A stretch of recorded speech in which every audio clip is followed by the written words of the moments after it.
Head over to our YouTube channel, like, subscribe, and hit that bell icon so you can be notified when we put up a new video. Also, man, leave a comment so we can know what you think about our program. Thank ya.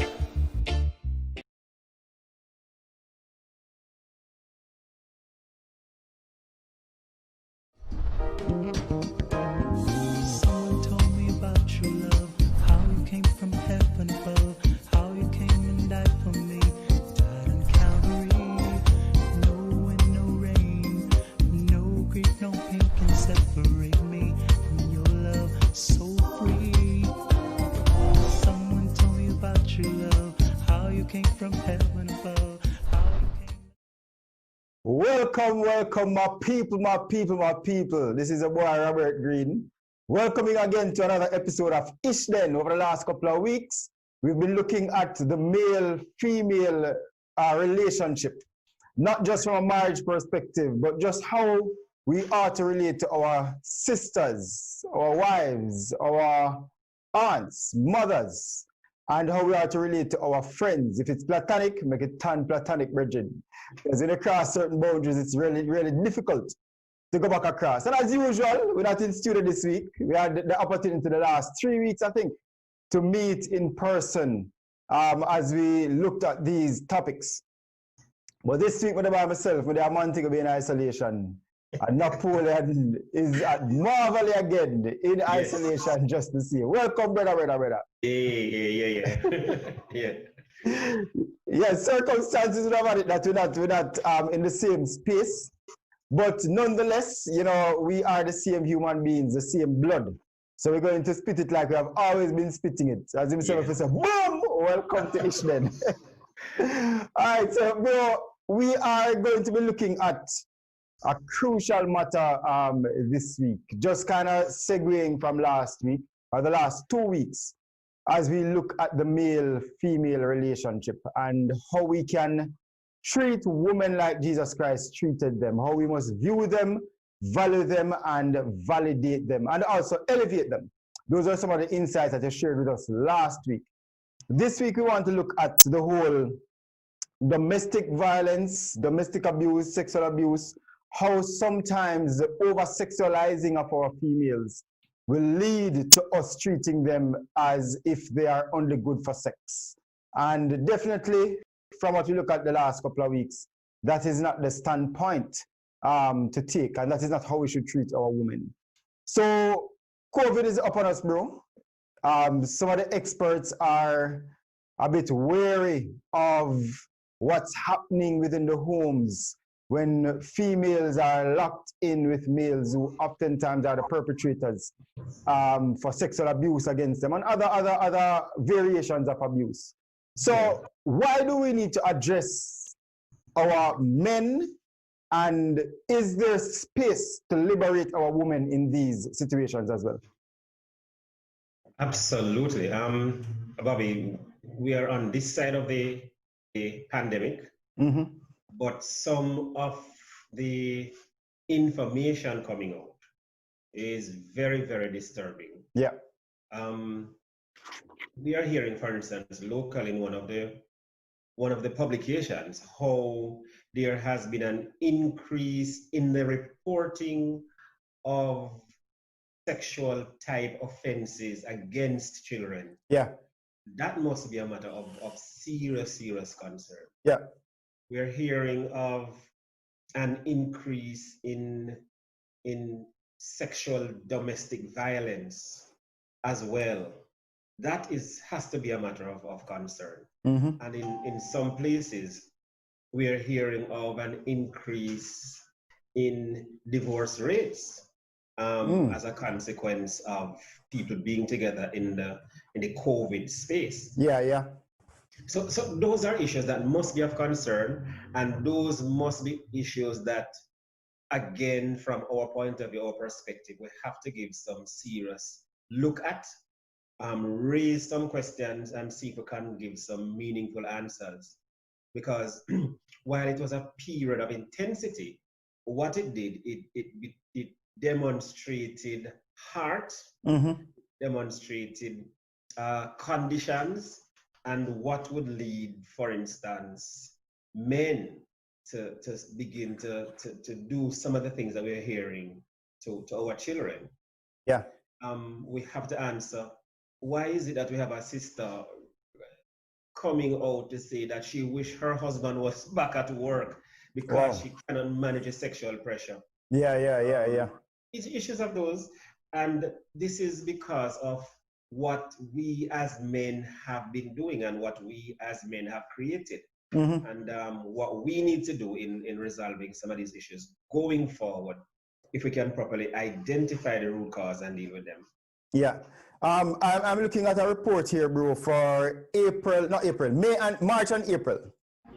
And it says that over 700 new victims, so new cases, persons who have never reported abuse prior to those time.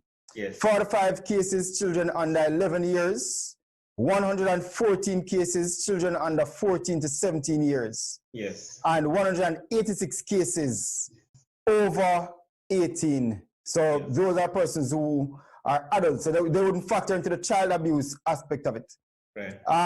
But it's not just females, because it goes further to break it down that 291 cases are female victims and 88 cases are male victims. Yes. And this is during the whole lockdown period. Yeah, so, you know, it is definitely something that as men we have to look forward to, because in most of these cases, well, based on our law, in all these cases, men are the perpetrators. Right? Because a female can't sexually abuse a woman in Jamaica. Or a man in Jamaica. So these cases are men. What men have been doing as perpetrators of sexual violence in the homes in this period. Yeah. And how do we get to the causation factor? Why are the havens that, you know, children and women should feel safe? Why are these places filled with predators? Yeah. And we speak in general, because we're not saying every yard cancer. No, we're not saying that at all by any stretch of the imagination. And we want to affirm those fathers, those stepfathers, those caregivers who have respected wife, who have respected children, who have respected mothers, and have not crossed the boundaries in any inappropriate way. And we want to say that those remain the majority in terms of how the relationships are supposed to be in the home setting. So we want to commend those men, we want to congratulate those men, and we want those men stand out as a kind of example that we need in a country that is bleeding in so many different ways. Having said that, we recognize, though, that there are men who have treated women wickedly, inappropriately. There's no other way to say it, and with coming out of evil hearts. So there may be different reasons why these may be so, and that's where we want to head in terms of what is it that caused some of our brothers to have gone to sexual activity with children, whatever form it has taken, that has caused some of our brothers to have carnal knowledge of our children and have caused some of our brothers to seek sexual advantage over our women and young women. It must be an issue that we have to deal with frontally and just see it for what it is. A part of it, obviously, is a culture that says women are sex objects, even if females are sex objects, even if they are little children. It's a wicked part of our culture. And that is perhaps where we need to start the conversation, where our culture says, first and foremost, our women, our females are sex objects. That's where we have to start. Yeah. And, you know, it comes back again because we always start from Genesis 1, Genesis 2. And a lot of the issues, all the issues, I don't know what new is. I'm not a Bible basher, right? So I'm not one person who wants to take the Bible and clout over your head.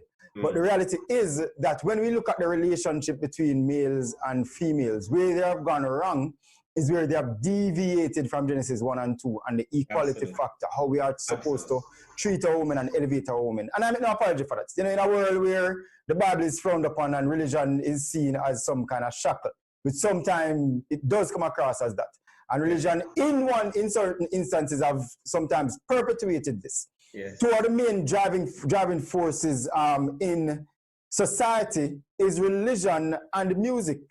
We can't escape them. And if we don't try to somehow bring these under the mandate of God, where we are celebrating women, we are elevating women, then we're going to continue to see this. And we're not saying it's only in the world. We have had cases in the recent past of pastors being perpetrators against females. And so this is, it goes from the alms house to king's house, right? We have seen this. And we are standing here to say that we have to make this right. It is no longer acceptable. And there are communities in Jamaica where incest is an acceptable form of sexual relationship. There are instances in Jamaica where them people know that the man live with all a 14-year-old girl, take her from her mother or whoever else, and nobody says anything about it. So we have a culture that's feeding this sore, feeding this elephant, and it really hurts me sometimes when I read international paper and them call this, they use this to broad brush Jamaica. Jamaica has, but it really is true. It is a part of the narrative. Yeah. And I would not say religion and the music. I'd say religion and culture. Yeah. Because what one sometimes is a cloak for the other, you know? However the cultural expressions are. Yeah. And it's true that the way that our families have been structured, Robert, has served in many ways, not only from a sociological point of view, but also the economic point of view. Yeah. So because we have in that family unit sometimes children that bear the name of 3 or 4 fathers, that itself creates a space. No, we're not saying the rightness or the wrongness of it. We're saying the reality of it. That man who comes in, he sees that child, that young girl, the moment she starts showing breasts and so on, as ready to be put on the cutting board, you know? Yeah. Some of these brothers see themselves as the one who grow the girl and think then that he must be the first one to have sex with her. True. Those are parts of the cultural narratives that we have to work through and get right. We have to teach men, re-socialize men, that not because the girl is in the house, not because she's now growing some hair and her breasts are being formed, that gives him the right to check her out. Yeah. That has to be fixed. So first of all, that's how we have to start having the conversation culturally. And secondly, from the economic point of view, this girl is being exposed. Mother knows. Yeah. And she can't, or she's afraid to, or she's unwilling to deal with it because she knows that if she start defend her daughter, then money will come. Yeah. That is a part of the reality for many of our women. Then some of our children, sometimes we'll hear the Ananda alert thing says the girl is missing. She's not really missing. She just disappeared because Dan man sent for her. Yeah. And the Dan sent for her, I don't know. Some give her over. Some know that she's just next in line for the Don to have. Some mothers try to deal with it in different ways and stuff. But that too is a part of the reality that the Don thinks she has a right to this girl because he's a protector, you know? So how are we going to fix it?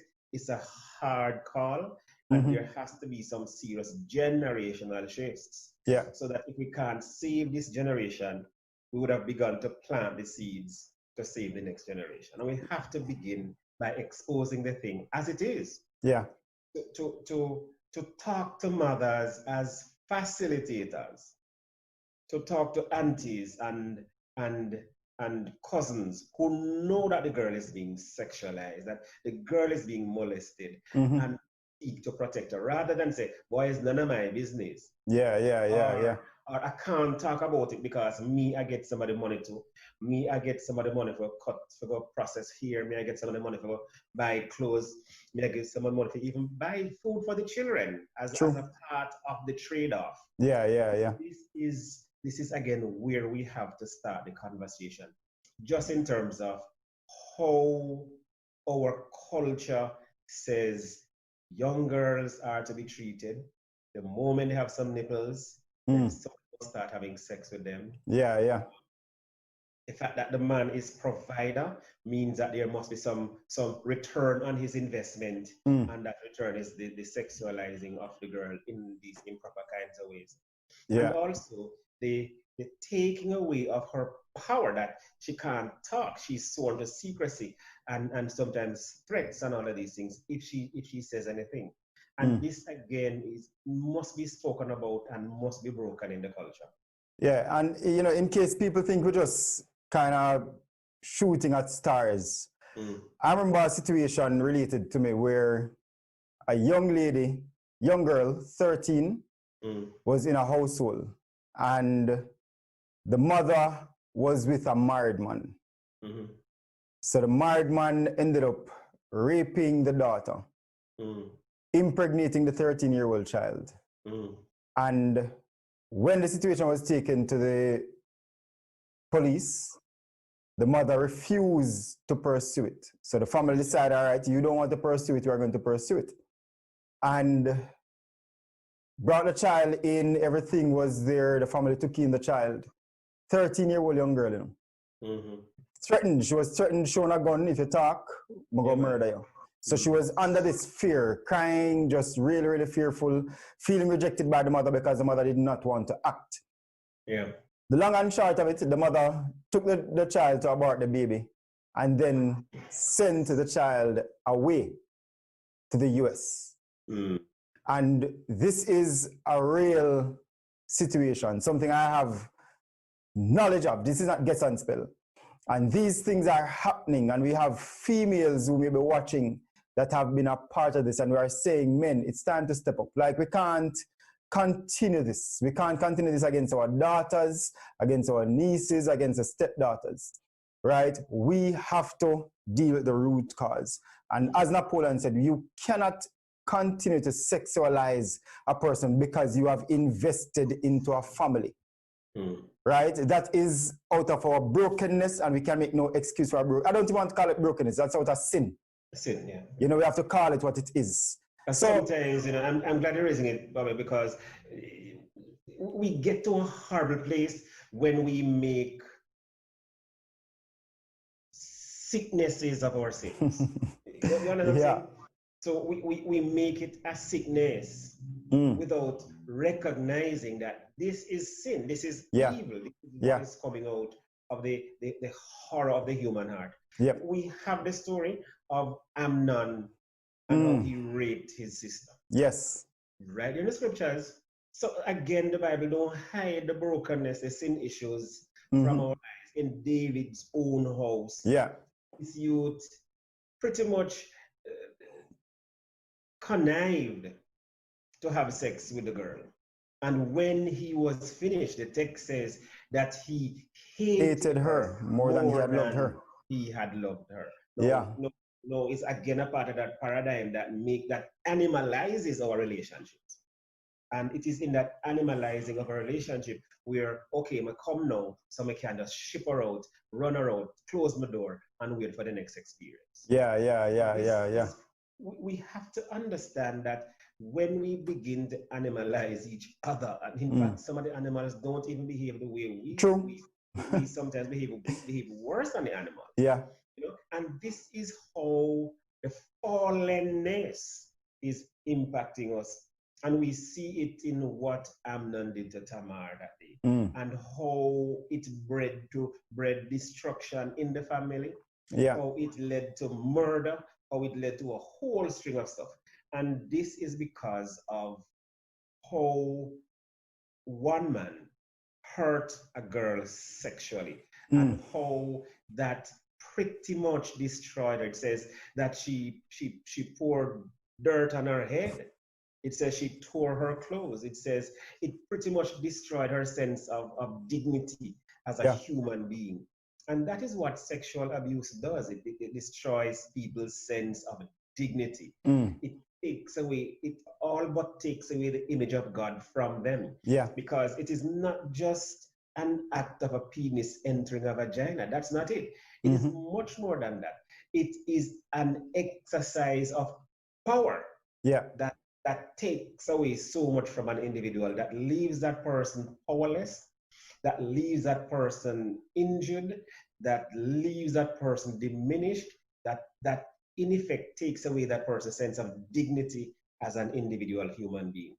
This is what it does. And when the culture does not understand what sexual abuse does, what rape does, it is going to continue, and people are going to put all kinds of band-aid over it and allow not only the destruction of the individual, but the destruction of the society by allowing it to continue.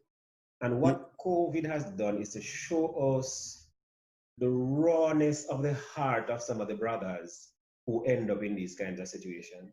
Yeah, and there is the flip side where, though they are reporting cases, the Women Inc. is saying that they have not had certain cases reported that requires rescue, that there has been a dwindling of the call. But I believe that this is not something they are celebrating. This is something that they are saying we must exercise caution. Because what has happened now is that while the perpetrator would have left and gone to work and the woman could have sought help, now the perpetrator is home. The man is present, and that's the problem. So the opportunity for reporting is taken away. The opportunity for seeking help is taken away because he's right there. He represents power, he represents authority, and his very presence in the home, in the space, takes any opportunity for her to be able to say, can I tell somebody about it? His very presence does that. And that's the effect of it. And it is a tragedy that that presence robs the woman of the capacity and the opportunity to deal with injustice in that way. Yeah, yeah. But Naps, how do we talk to the man who is legitimately dealing with certain psychological tendencies as a result of sin? Because sin affected the entire person. But this man legitimately believes that this is how God made him. And you will hear it from different aspects. But he has an inkling to pedophilia. And let's bring him in the church, because again, we are seeing where these things are happening in the church from the pulpit. Perpetrators are not, it's not just a Garrison thing or an Uptown thing. It is a thing that is happening across a wide cross-section. How do we address that, man? Where do we begin to tell the person, boy, brother, you need to seek help? Or we go say, yo, the boy if he dead. How do we as kingdom men approach this thing when it is rising or raising its ugly head in a male? Maybe somebody we know. And this is the first place we're doing it, and that's important. Yeah. Opening it out and saying, brothers, we're doing this. So we're putting it out there. It's happening. First of all. So the exposure of it is what is necessary in the first place. Yeah. And secondly, I want to suggest that we have to look at the cultural myths about sex and sexuality. Yeah. Hardness at the island at the back. Is that so? I hope a man tell I guess my gross. I hope a man tell me say I'll go kill me. I'll go mad me. Is there such a thing? You know what I mean? Sex with a little girl will cure you of certain STIs. Yeah. Is that so? Our old notions of aphrodisia, okra,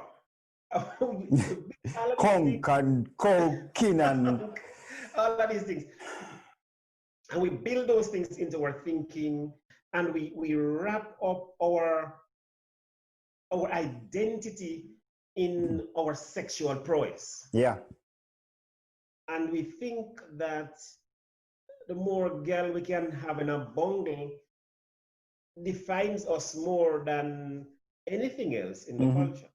So we have to begin first by having the conversation, then look at the things that drive it, and certainly how we understand ourselves in the culture drives it. Then thirdly, the thing that drives it is patriarchy, and we have built patriarchy in our understanding of ourselves.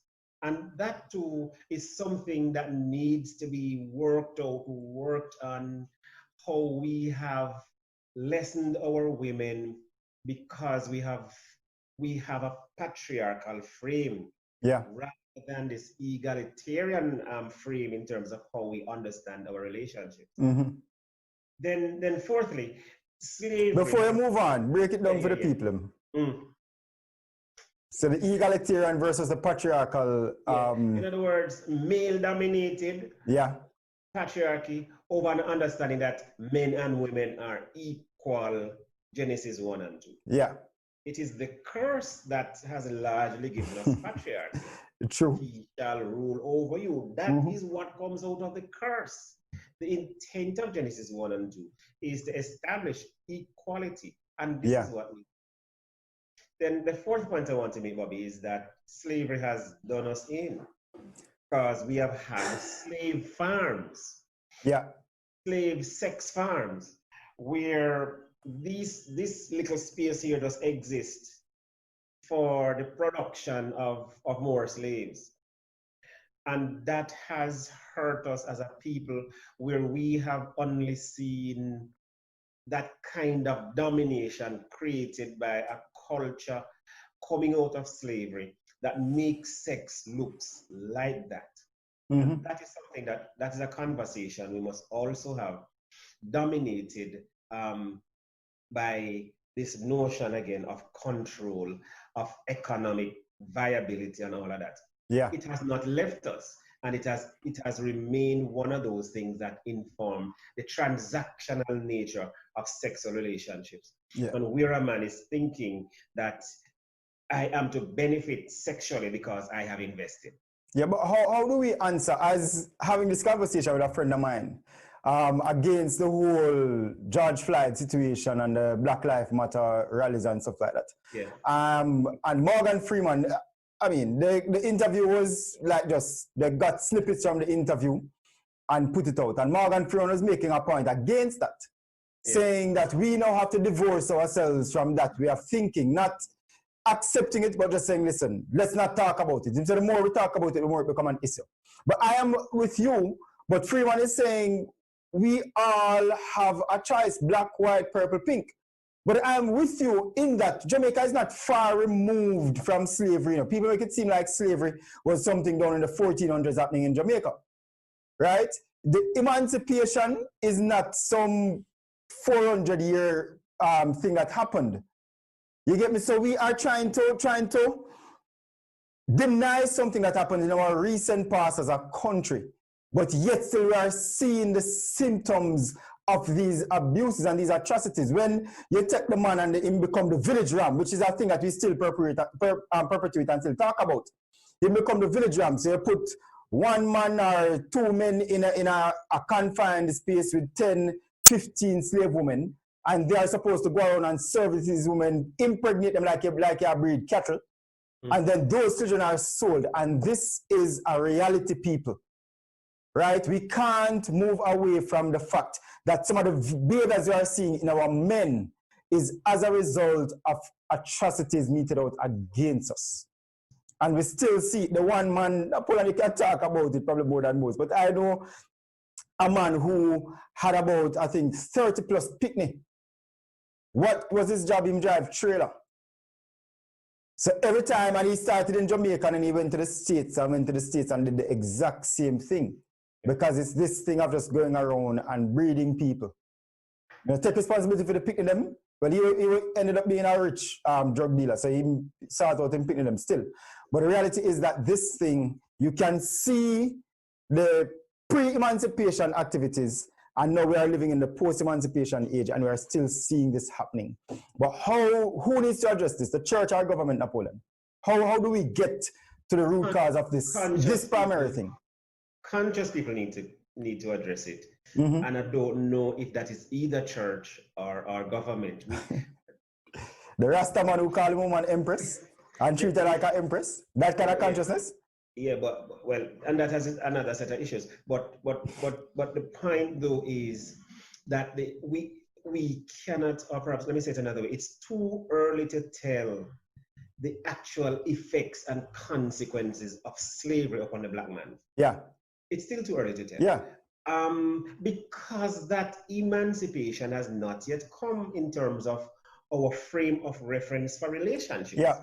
It's still informed significantly by slavery. And for those who want to say to us, forget about what happened in those 300 and odd years of slavery, are missing something fundamental, because if we forget 400 years of our existence as a people, how are we going to learn the lessons from it?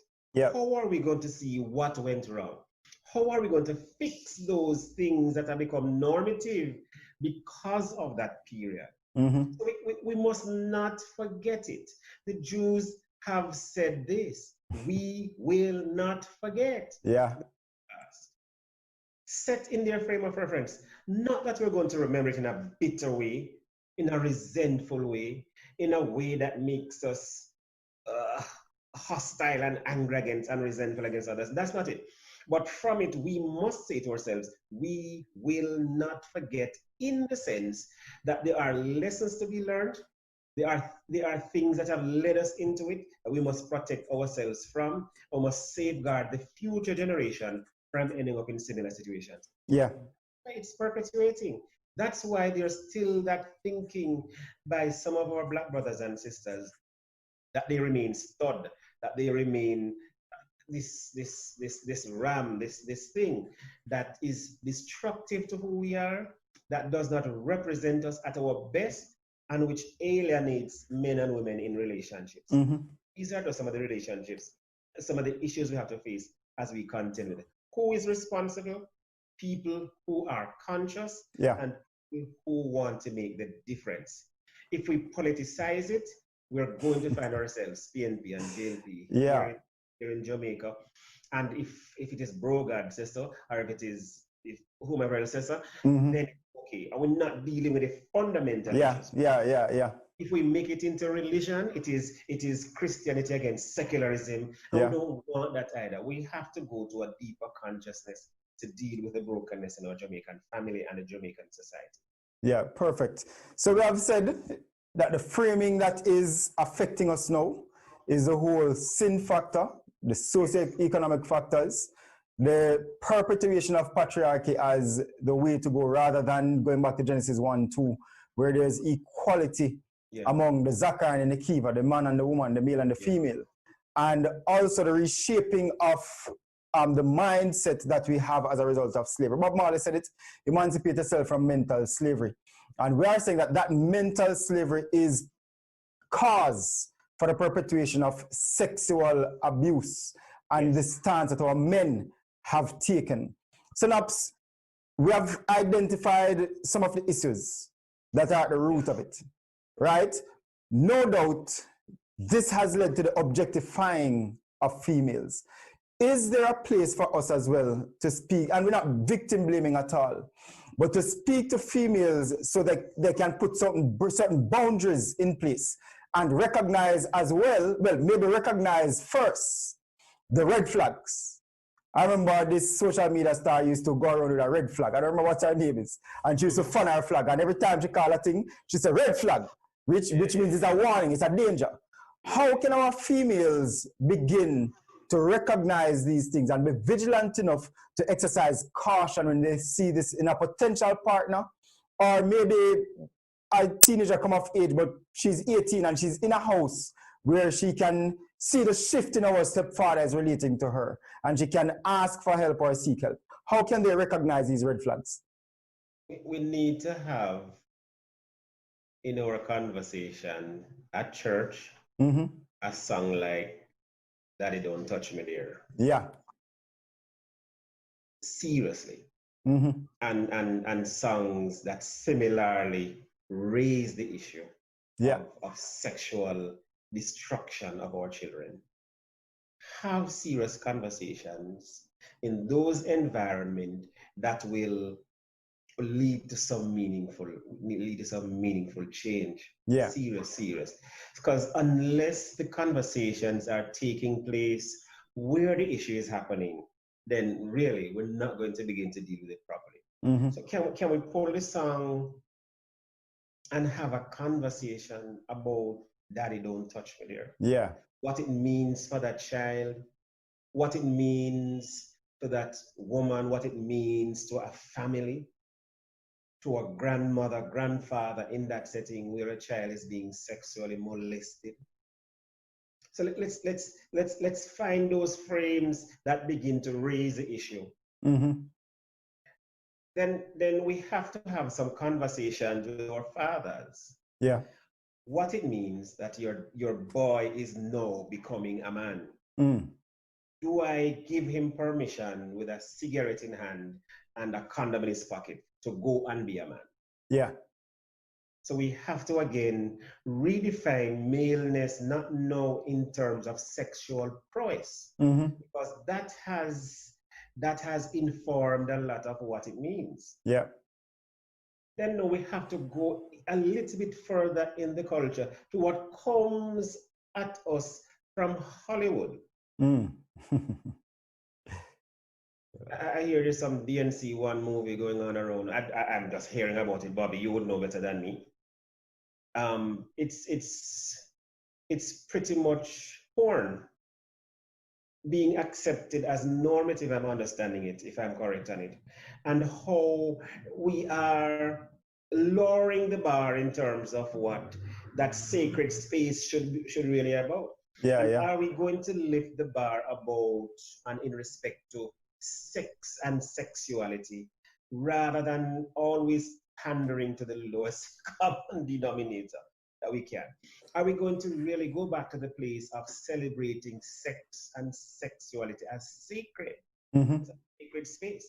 And this is why we don't conform to certain sexual expressions, because we understand the sacredness of sexuality. Yeah. Yeah. Are we going to help to redefine it in a way that pulls it back to where God had intended it in the first place, in the conversation? There are some things that we have allowed. There are some Mm-hmm. things that we have become silent on. But I think that we need to move away from that silence now to a reaffirmation of what God had intended in the sexual contact as Yeah. described in Genesis 2 in particular. So those things have to be changed. Are we going to teach an education about who we are in the way that God has set it out? Or are we going to say anything goes? There are people around who are now getting sick, who have gotten sexually involved with animals. Yeah. Where do we draw the line? There are persons who have been having sexual activity with dead people. Where do we draw the line? If a man says that's my wiring, is that enough of a basis on which to permit him to do what he wants to do?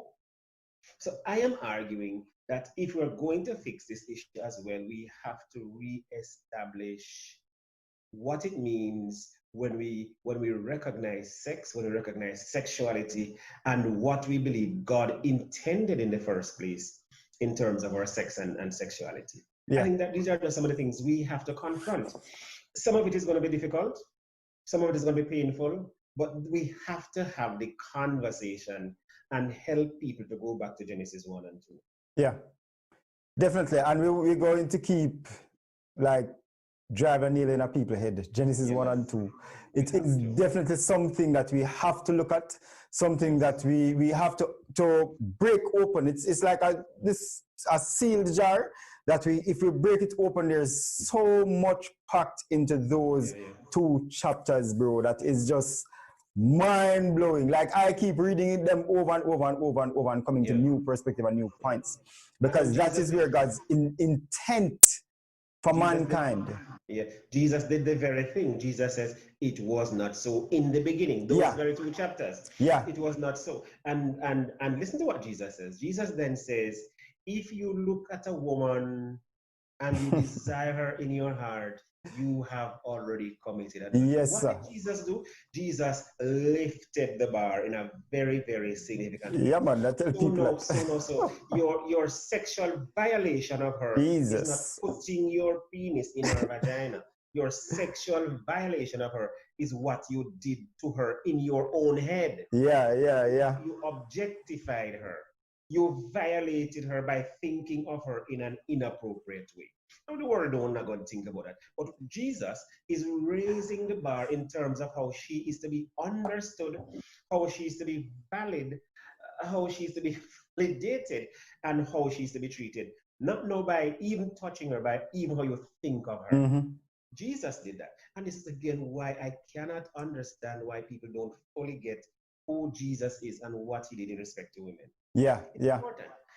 And we have to offer Jesus to men and women as that seventh man in that story we talk about so often. So that we see a complete man, a whole man, who was not hugging the girl with an erection, but who was affirming her dignity, who was empowering her, who was liberating her, who was sending her on a new kind of mission. And that's important. Unless and until we begin to see Jesus helping people to think differently about women, we will continue to have this problem. Yeah, and you know, Naps, because it is a reality, and I think one of the things is because like that kind of, like when scripture jerked me up, right? And when I read that and started teaching that, because everybody say, "Oh, grace is an easier walk." Like seriously, bro.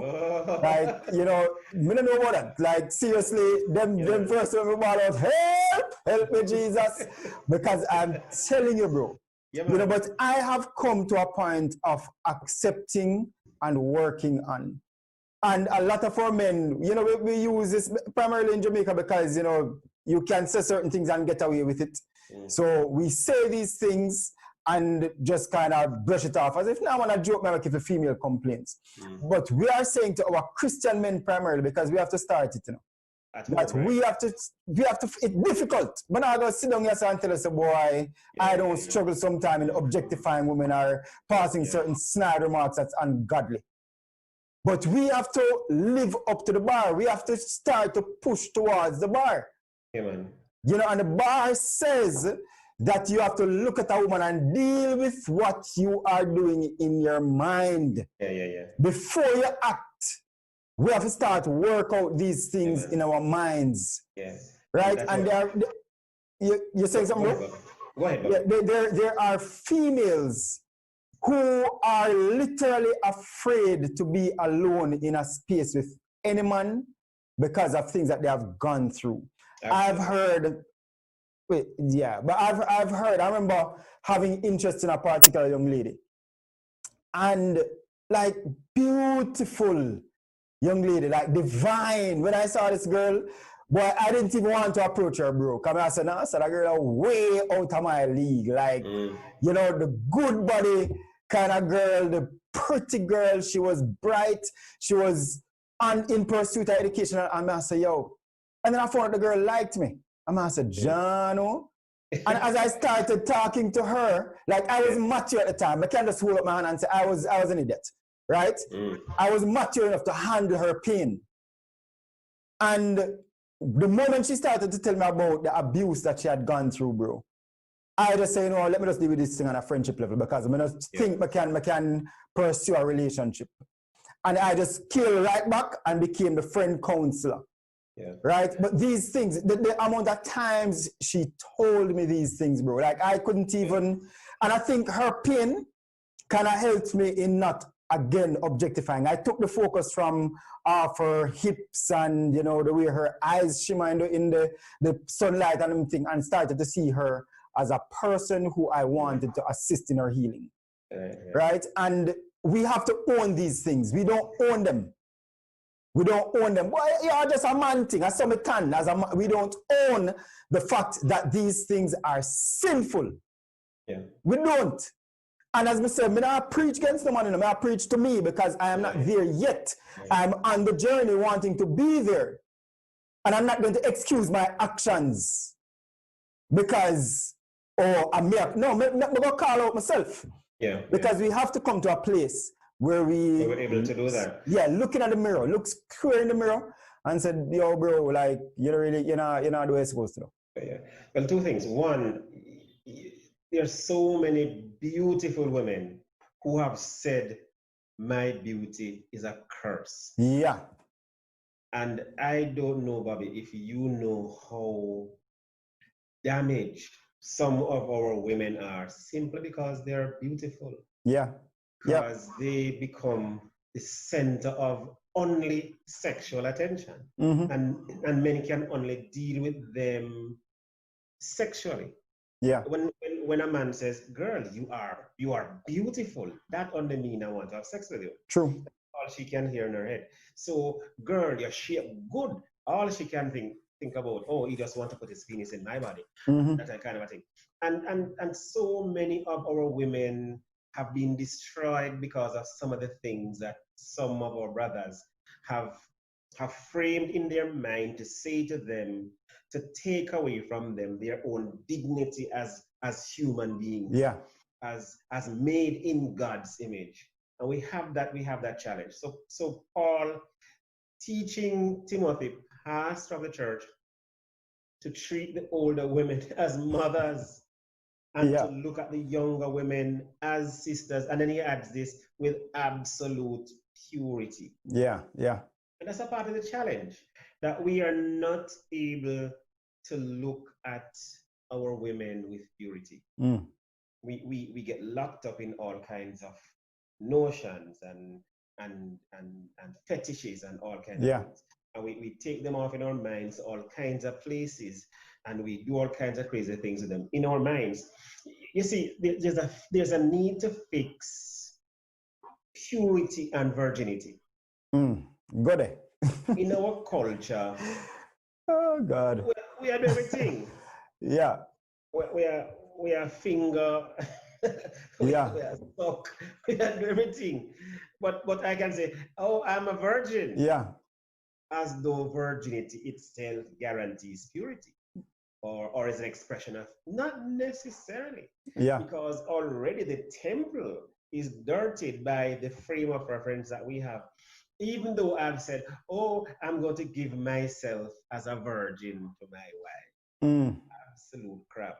Because of the various things that I have already done, that I already saw in the temple. Yeah. So there has to be a redeeming in the language, even Christian language, in terms of how we treat with and understand our relationships with each other. And men, a lot of the onus is on us because we are the ones in the position of power. Yeah. A lot of I'll tell you this, Robert, that there are girls who are only allowed to be baptized after they have had sex with the pastor. Tragic but true. Yeah. You know, and we could talk a whole, but it's not to bash anybody. It's just for us to recognize the reality in which we are living, even in church. That needs to be fixed. Yep. So in terms of the solutions, here is a part of what has to happen. That the people in the position of power will need a reassessment. Yeah. Who is holding you and who is holding me accountable? Bobby, we have our group. Yeah. What about brothers who are afraid to have a group? Who, if anybody know what I'm doing, them lose them ministry. Yeah. In a moment. Who does he talk to? We have to get that back on the front burner in helping men and brothers to talk to each other, to work through each other, with each other, and to just get some stability in how we relate as men to women. Yeah. And in the case of Christians, as Christian men to Christian women. A lot of our sisters in church are hurting because husbands are wicked men. On the pulpit, we are sitting in the choir, we are speaking in tongues, we are doing all of those things as men, but our women beside us are cringing in fear. Was just raped last night because she said no, but I'm a man and your body belongs to me. Yeah. And we frame that in biblical ways, and that is a part of the travesty of what it means to be living out religion and religiosity in this frame and in this frame. Yeah. Wrong. And unless and until there's something intentional in terms of going back to the basics, it is going to continue. Wow. Bro, as I said, like, we're not talking about the easy topics. I was on a call with some pastors from the States and England on Wednesday. And one of the persons you forward the video to forwarded onto the host, and the host made mention of the show. And he said, listen, they're dealing with some tough topics, but I guarantee you'll find it intriguing. And we can do nothing less. We're going to come back after Austin. And what we're going to come back this time is that we're going to empower the men. We are going to speak into the hearts of the men. Last week we spoke to the women who may have felt objectified. But we want to challenge our men to come up higher. There's a higher calling. There's a higher way of living, and we're offering that. We don't want you to feel like we're bashing you.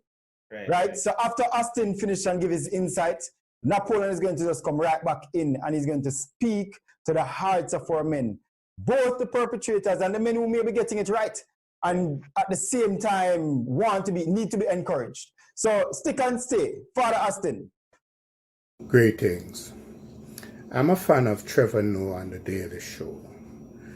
Recently he quipped and asked for responses on this statement. 90% of women only have sex to bring to the relationship. I don't know where he got that statistic, but it begs analysis. And I, Father Austin, speak as a man who confesses that his three biggest weaknesses are women, wine, and money. Not specifically in that order, but through God, I am seeing myself and I'm working on me. My experience tells me that these predators are coming from a patriarchal mold. They think and act as if the vagina belongs to them. God, incidentally, thanks Joan Richards, just as I am putting my thoughts together on this subject, the news headlines on TVJ says, woman shot dead after refusing sexual demands from her killer. It's sad. It's very sad. And these men, trust me, they know that what they are doing is wrong. They hide and deny their transgressions, rape, and incest. I knew I was doing wrong when I was being the village cock. The scallywaggedness is so much so that there are men of the cloth, used loosely, who use 1 Corinthians 7 to give them license to have their way with the woman's vagina, anywhere and anytime. Today I listened again to Ziggy Marley's song, Love Is My Religion. I'm not saying necessarily that I agree with all he says in the song, but if we look to the two greatest commandments that Jesus gave, 1 Corinthians 13, John 3:16, then we will see that change can only come through love. And love is a verb, a doing word. I know of a particular incident where a deacon was beating his wife constantly. She reported it to the deacon board. And you know what they told her? that she should go back and try and work out her marriage because God doesn't agree with divorce. What the frolicking nonsense? The very church who should be protecting the woman is misusing scripture to maintain a sense of normality. Fire! Yeah, me a burn it out. How can one go to a hospital and instead of getting oxygen, they are given carbon monoxide? How can you love your woman and force her to have sex, beat her up because she doesn't want to have sex, verbally abuse her because she's not in a mental nor physical state to have sex? And how dare you abuse children in any form whatsoever and dare talk about loving God? Oxymoronically, I like the term animalizing our relationships. Think about it. Men who are incarcerated and don't have the woman who they have sexualized, do you know who they turn to ejaculate their power? Allow me to create a little discomfort. Although slavery has contributed to this perpetration, my coinage, with the black man, we find the same thing happening throughout all races. And as my granny used to say, don't make ghosts fool you. There are women who are abusing men for sex and other reasons. And the cougar who preys on young boys. I'm in full 100 agreement that we have to reculturize and re-socialize our people. And we can only do that via love and praxis. Praxis through love. God came as a human wrapped up in Jesus' flesh to preach and demonstrate through actions what righteous living is. Let us prayerfully follow that example, speaking the truth of rightful living, but most importantly, living the truth of rightful speaking. Bless. Yeah, man, it's me again, the big bad, well, not bad still, it's just Robert. Welcome back to Ishden, and as usual, Austin delivered. Austin is a brother, is a brethren. Austin is an investor in people. Can I tell you, last week, Austin came and Austin said, yo, fire.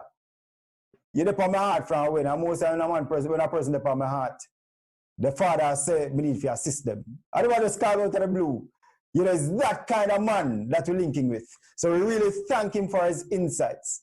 As was promised, I want Napoleon just to speak to the heart of our men. Right? This is Ishden. We are empowering our females, but we also want to make sure that we are doing all we can to sharpen men. As iron sharpens iron, so one man sharpens another. So we want to liberate, we want to free our men, and we want to reframe the thinking of the men who are watching. Naps. Yeah. Brethren, Papa, hear me now. I want to thank you here. Thank you for being that kind of man that is just protecting that little girl. Thank you for not putting your hands on our breasts.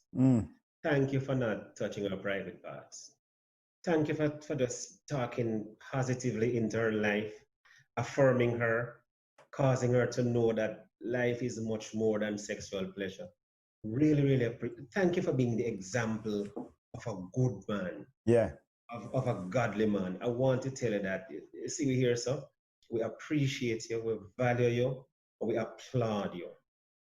But then we have some friends who are not getting it right. And when I bash you, when I beat up on you, but we say, brother, you can't stay so. It's half a fix. We beg you, get some help. Talk to somebody, go to a counselor, say something to somebody, say something to a brethren, because it's going to hurt you some more. It's going to hurt your family some more. And remember, Papa, so you have a daughter. Yeah. Remember, you have a niece. So we are begging you. Make us if we can cut out the part, in a right, helpful, healthy, and basically, you just a dog up the thing. It can't work. So Mm. God never make you for that. God make you for be a little lower than the angels, not to be less than the animal. So try get some help. Talk to somebody. Link with. We're willing to come and talk to you. Wherever you come and find you and talk, sit down with you and work it through. But it have a fix. Too much of our sisters are hurting. Too much of our youth, our boys are learning wrong things because of where you are doing. Because if we can step it up now. Again, this is not about bashing. It's not about beating up on you. It's about helping all of us to get it right and to honor God and live from Genesis 1 and 2. Make what we together. We can. Yeah, man. Big man thing. Thanks, bro. And as you mentioned, I just want to let our brothers out there who may be struggling know that you can reach out to us at Yahweh Height on Instagram. And I'm going to give my number. I've never done it before, but 876-370-6638. You can shoot me a WhatsApp and I will ensure that we find help if we can't help, right? We will begin the conversation with you and we are committed to helping you. We are really and truly committing ourselves to helping you. So that's 876-370-6638. 876-370-6638. Or you can jump over to at Yahweh Height and shoot me a DM, and then I will ensure that we don't turn you away, but that we help to dignify you. We help to bring the image of God to the forefront of your operations. Remind us what ish then is. It come up all the time. Yes, people like, and you know, it is humorous sometimes to hear the treatment of this word, right? People I've heard so many different definitions, right? But ish is a Hebrew word for man, and den is where the lion lives. So you can call it man cave, but because we're creative like that, we have reframed it to the ish den. So you can call it man cave if you want, right? But this is just a program to have put out there. The place where the lion roars from. Yes, sir. Yes, sir. Right? And we are saying, we're going to talk about whether you have man or your yard, or you run the yard or you run on the yard at some point. But we are just trying to empower our men. Yeah. And, you know, thanks, bro, for the conversation. I know we have been getting the testimonials. So I know that somebody will be blessed by this. Right? And females, feel free to chime in. This is not just a man program. We want to hear from you too. Right? So feel free to chime in. So until next time, this is a boy, Robert Green, saying goodbye on behalf of Napoleon, my brother. Father Austin, big up yourself. Bam! See you next week. Someone told me about your love, how you came from heaven above, how you came and died for me, died on Calvary. No wind, no rain, no grief, no pain can separate me from your love, so free. Someone told me about your love, how you came from heaven above.